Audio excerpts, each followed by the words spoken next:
Hey guys, what's up?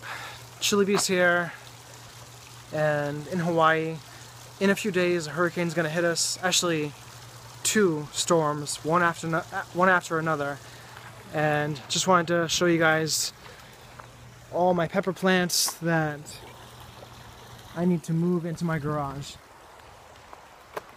See guys, this is why it's good to keep your plants potted, because I'm gonna move these into my brother's garage, and hopefully they'll be all correct. They'll be all fine. So, just wanted to update you guys on my plants, and talk to you again later. Bye.